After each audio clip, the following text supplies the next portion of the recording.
to rewind and kind of give a holistic overview of the blockchain space. So what crypto is, what blockchain technology does for people is it gives you a solution to truly own your money in a permissionless way, right? So it's like, for instance, when you entrust a bank, like a big centralized bank with your assets, it's not really yours. The bank typically has this money spent. And with crypto, when you own your assets in a wallet, you are the custodian of those funds. You truly have ownership of it. Hello and welcome to Pathways Unleashed, a special edition of Pathways with Amber Stitt. The Pathways Unleashed podcasts were recorded with special guests and the authors of The Unleashed Entrepreneur and The Biohacking Entrepreneur, who were celebrating the book launches at the Unleash Your Superpower Conference in Delray Beach, Florida in April 2025. Let's join the conversation. Awesome. Okay, so you're still not a local Floridian. No, I am not. Californian. You're still. So we're in the West, yeah. Originally from New York. Then I moved to California. Yeah. Now, your mom was with you last trip. I met her. Yeah, my mom was with me. Yeah. Okay. She's not here this time. No. Okay. I'm here to support you all. And one of my best friends, Jonna, who's here. Okay. So this is where it's kind of it was this one.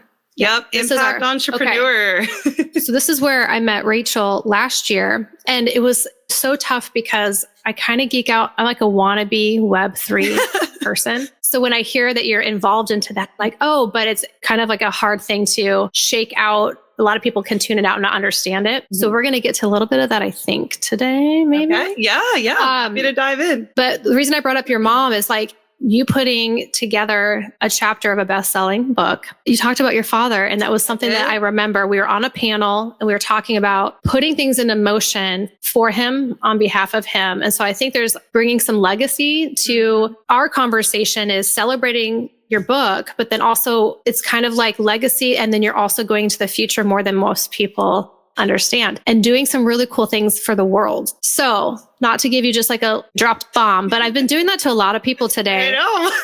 But you've done some really cool things. And I think that the space that we're going to kick up with your episode and then also with Jonna is you guys are in uncharted territory going into this new world, but trying to make the world a better place. So it's not just about entrepreneurship. It's beyond that. It's community. We talk a lot about community. So let's talk about what you've been up to because you can find your story here, but this is just, I think, the beginning. That's the building blocks. Yep. So I skimmed through your chapter before this and I realized that you and I have a lot of parallels in our journey, in our style of writing, and both really staying rooted in our why and, using some of the challenges through our life to catapult us towards more success, being more driven, wanting to make an impact. And, shout out to you for being a mother and doing everything you do. Just so much respect for you, Amber. Yeah. So I guess to begin on that panel, I really was reflecting on the serendipitous nature of all of this coming together, everyone that came together to co-author Impact Entrepreneur, connecting with Suzaida. Yeah. So I guess I can start at the beginning of the story. I know that Suzaida too. Yeah. So at USC, so I've been in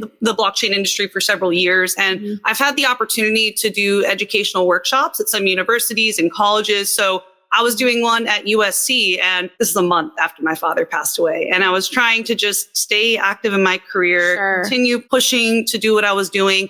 And Suzaida, I saw she was coming to the event and she needed help with a videographer. So, and this is just serendipity, those little moments that lead to things you would have no idea at the time. Yeah. So I connected her with my videographer, my go-to videographer. Shout out to Adrian. I work with him on all my creative projects, former Nike, just all-star creative human being.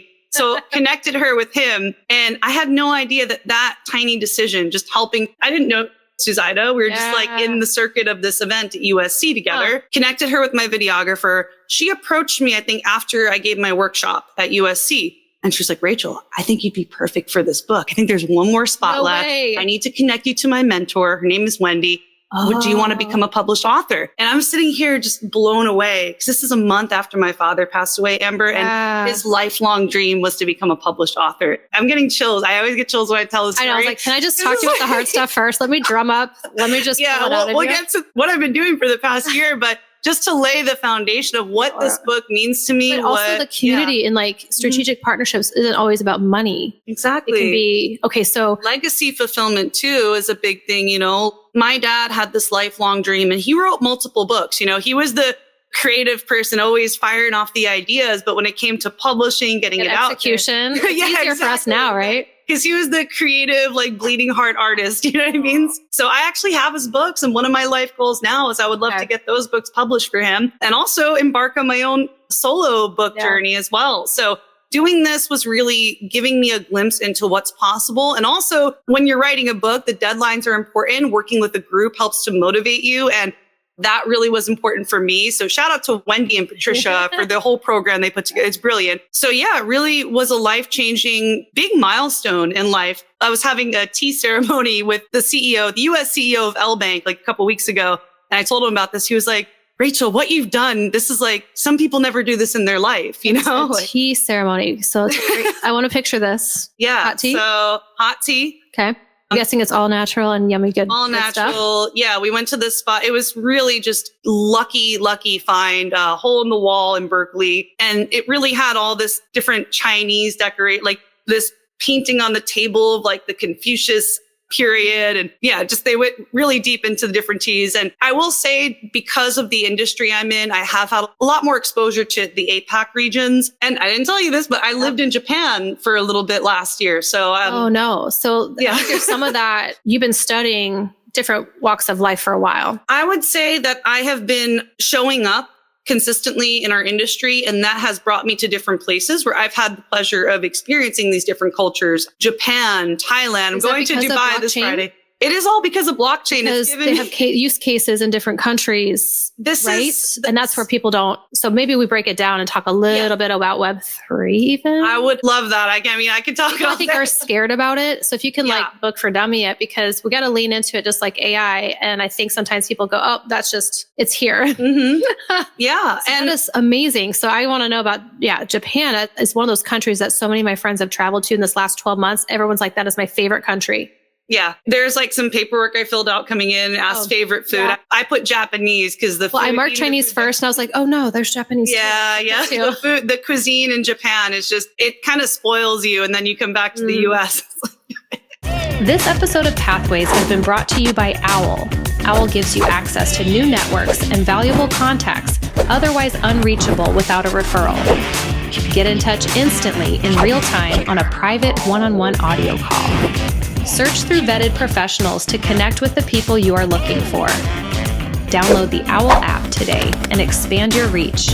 But yeah, so you mentioned community, and something with the blockchain space and, crypto industry that I really love is the community. It's like this global, borderless kind of financial collaborative revolution. And it's like anywhere I go, there are people who are working on things that I'm working on or have the same beliefs and values that I have. So it's like, it's kind of created this cool experience of global travel and having my people there and knowing people where I go. And, I'm going to Dubai this weekend. I'm going for Token 2049. My company, I'm leading business development at Decent Labs, and we're sponsoring some activations. And, we're sponsoring 1001 crypto nights with L Bank. We're doing a conference called Coin Friends running in parallel to the main conference. And we're doing another one as well where I'm speaking called ETH Dubai. So yeah, I guess I'm getting a little into like what's currently happening. ETH.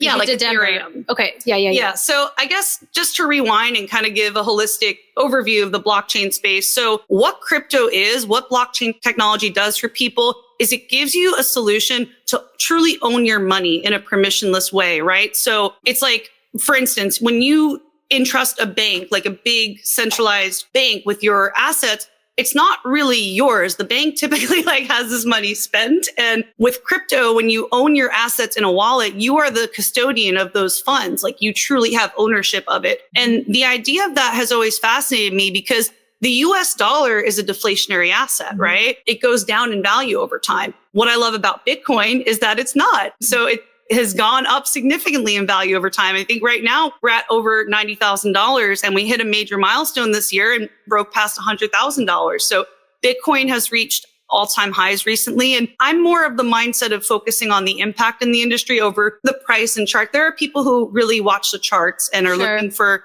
price action. I think if we all lock in and focus on the innovation and the impact, that stuff comes, well, right? It could be something as simple as somebody in another country. We don't think about this, that in another country, you could have money in your hand and you can't open a bank account. Yep. And that is the most simple way of saying, like, you think that these people, or if they do have money in the bank, the government can take it at any time. And we've saw all the bank failures in recent years, the Silicon Valley Bank. It's like people don't realize this was happening in other countries. People work their butts off. In Ghana, I did a workshop. If you look on YouTube, I did a workshop with the head of innovation in fintech at the Bank of Ghana. And there are massive areas in Ghana, these rural regions where people do not have access to open their own bank account. Also, you asked what my favorite charity was. I wrote Sierra Leone Rising because I've also done some work with Sierra Leone as well with Princess Sarah Culberson. Yep. And it's actually quite interesting to see on the global stage how many people don't have access to basic financial liberties and, I would say even human rights to custody your own assets. I feel like, not that we're having a civil rights, human rights conversation, but there's so many things that we sit in the US and don't understand is not available, even like safe transportation in different countries. Yep. So some of the work that you're doing, blockchain, you're doing community work though. It's like a function of fintech, but also caring about other communities. And you've built some of that in the past. Yeah, I've worked on, I've been in the space now. I'm going on 5 years. So I've done a lot of business development and, BD often, for my roles at least, have overlapped with community, with events. I started doing grassroots meetups in Southern California. That led me to have a real passion and really appreciate gathering in person and building community. So I've gone on to do business development for one of the biggest layer one protocols back in 2021, then, more of an HR tech project, helping people to earn in a legal and compliant way, especially in the US, because crypto was kind of under attack by the government for several years. But that's the funny thing is that to have legitimate contracts on the blockchain, you can't have people messing with them. It's legit. No one could create fraud on the blockchain code. It's permanent, it's immutable, and it's forever on the blockchain. I wonder why it's getting under attack. It's kind of interesting, but we won't go down that aspect. Well, we could do an entire other podcast episode on that. But I think that the trajectory that our industry is going in is really positive right now. We're seeing a lot more a lot of companies were leaving the US to go innovate overseas. Okay. Hence, we threw a big conference. I worked on the Ethereum Developers Conference in Tokyo, and all these conferences and big events started popping up in the APAC regions more. Innovation was going overseas. And I think that right now there's a more favorable climate emerging around cryptocurrency, which has been very positive for our awareness. Industry. Yeah.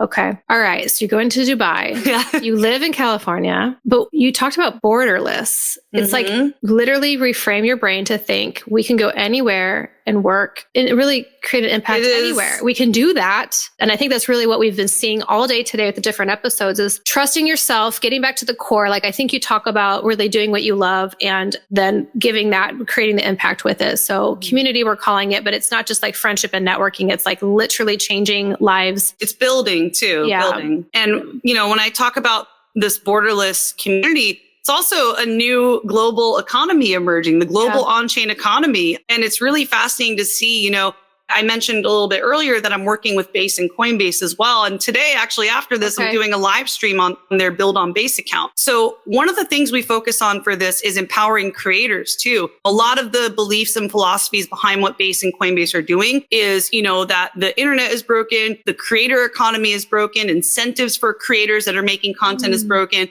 And there are platforms that have emerged recently that are really gaining traction, like Zora, Farcaster, these new social media and content creation platforms where you're actually incentivized for your creations as a creator. And as someone, that does podcasting, I create video content, I have a media company. That's something that makes me really hopeful for, just better incentive alignment for creators. You're listening to Pathways with Amber Stitt. For more episodes like this, plus so much more, check out the podcast page at amberstitt.com. Let's take action together. Now let's get back to our episode. Is some of this worry about the creator economy because of AI? That's one worry, yeah. But I would say, there are larger, more Web2 social media platforms where What's that? What's Web2? Canva? I would say anything that's not on-chain, right? And actually do see a viable use for platforms like Instagram, TikTok. I use those platforms to create content because I want to make sure we're not siloing ourselves in blockchain and not continuing to educate the masses and bring more education, awareness, and onboarding to folks that are still operating primarily in Web 2. So what I would say is I still see the importance of using platforms like Instagram, like TikTok and others, but through using Farcaster, Zora, and these on-chain platforms where I take a JPEG and a picture, I post it on Zora, it becomes a coin. And, that week I get creator rewards for, I see. Yeah. So it's like creating more on-chain content is currently, we're seeing it unfold in real time in the blockchain space, more opportunities. Vitalik Buterin himself is even on Warpcast now using Farcaster. So yeah, there's just a lot more people going in that direction of celebrating on-chain content. So yeah. Okay. So are we going to have events in the metaverse then? I am actually emceeing for a metaverse conference next month. Shout out to ClankerCon, to the ClankerCon team. There is a group called the Creators who are building on Base, and they're throwing a massive metaverse conference where there will be booths. There's going to be performances. One of my best friends too, the CEO of Own the Doge, her company stewards the Doge IP. So they actually own the IP rights to Doge. She's going to be there. I think we're having like a panel on the moon and like a Mars in the metaverse. To get the best experience, I need my glasses for this. I think, your VR glasses. I think you could. Amber, we got to get you in there. And I think honestly, they would welcome you in with open arms. They want to bring more creators into this space. So we would love to have you at ClankerCon. I even know some business people that they meet people for conferences in the metaverse to make it fun. They're going to play ping pong and go meet on a jet, like certain things that just make the conversation that could be hard a little more interesting. But that's really the extent of my knowledge. But it sounds like I do need to get the glasses. We'll get you into ClankerCon, yeah. Now, are you owning real estate yet in the metaverse? No, I'm more focused. That's a real world asset that I'd rather have tangibly in real life. Okay. But that's what's interesting is that you can have the 2 and the 3 and have a combination of things. And that could be important because, obviously we're not going to just be floating around all day. Yeah, exactly. Like we live in this physical reality. And, something I was thinking of recently is I'm starting to talk to a project called Revolve, and they're brokering real estate and selling properties. And they also have an NFT to symbolize this property on chain. So yeah, I am talking to they're called RWA, real world asset projects, that are bringing real world assets on chain. So that is an interesting space that's emerging and gaining some traction. Yeah, I think I'd have FOMO if I was missing out and not completely thinking about that. But I'm going to let you help me kind of see like what would be cool and hip to kind of just sidestep me into it. But I think you're so cool and hip already. Right. There's nothing I can help you there.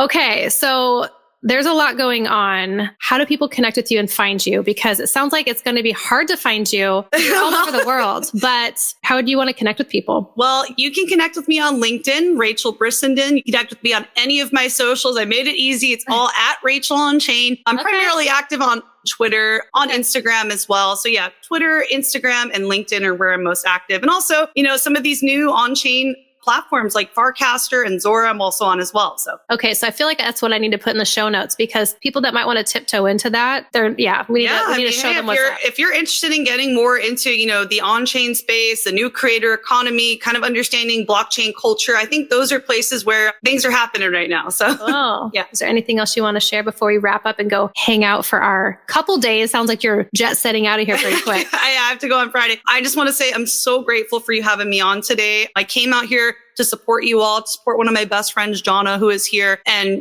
co-authoring this book with you. It's been a life-changing experience, and we're all connected for life here, like this book brought us all together. And yeah, just going through your chapter, I think it's awesome how many parallels we have in our story. And I would love to collaborate with you. Yeah, we talked about that. We just have to execute now because it's been a year and we've been saying that. And you're on fire. Like the whole thing you put together here today is super impressive. And I'm super proud of you. Thanks for the shout outs. Thanks to Owl for letting us hang out and be here all day. Shout out to Owl. And we'll see you soon, honey. Thank you. Thank you.